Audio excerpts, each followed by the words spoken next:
Second ஒருத்தன் போனா 4 பேர் வருவான், 4 பேர் போனா 10 பேர் வருவான். அந்த மாதிரி பேச்சஸ் வந்து உடம்பு ஃபுல்லா ஆரம்பிக்கும் போது முதல்ல ஆரம்பிக்கிறது தலையில தான் ஆரம்பிக்கும். டேண்ட்ரஃப் மாதிரி ஆரம்பிக்கும். சிலவங்களுக்கு முதுகுல ஆரம்பிக்கலாம், முட்டியில ஆரம்பிக்கலாம், கை கணுக்குல ஆரம்பிக்கலாம். இந்த மாதிரி சின்ன பேச்சஸ் வந்து உடம்புல அங்கங்க அவயங்கள்ல ஆரம்பிக்கும்.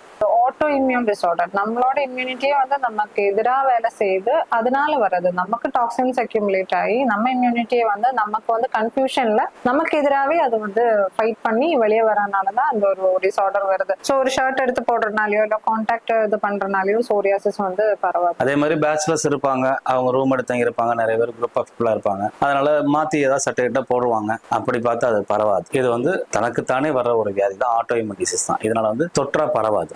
லாங் டேர்ம்ல வந்து சோரியாசிஸ் வந்து கேன்சருக்கு எல்லாம் மாறலாம், பட் அந்த அளவுக்கு லாங் டேர்ம் யாரும் விட முடியாது. ஏன்னா அந்த டிசீஸ் வந்து இட் செல்ஃப் வந்து ரொம்ப பத்தட்டிக்கா இருக்கும். இச்சிங் எல்லாம் தாங்க முடியாது, அந்த ஸ்கின் ஸ்கேலிங் எல்லாம் அவங்களால தாங்க முடியாது. ஸோ அந்த அளவுக்கு ஸ்டேஜுக்கு கொண்டு போக மாட்டாங்க. பட் ப்ராப்பரா ட்ரீட்மெண்ட் எடுக்கலைன்னா சார் சொன்ன மாதிரி சோரியாட்டிக் ஆர்த்ரைட்டிஸ் வரும். அதுக்கடுத்து நெக்ஸ்ட் ஸ்டேஜுக்கு எல்லாம் போறதுக்காண்டி உள்ள வாய்ப்புகள் இருக்கு.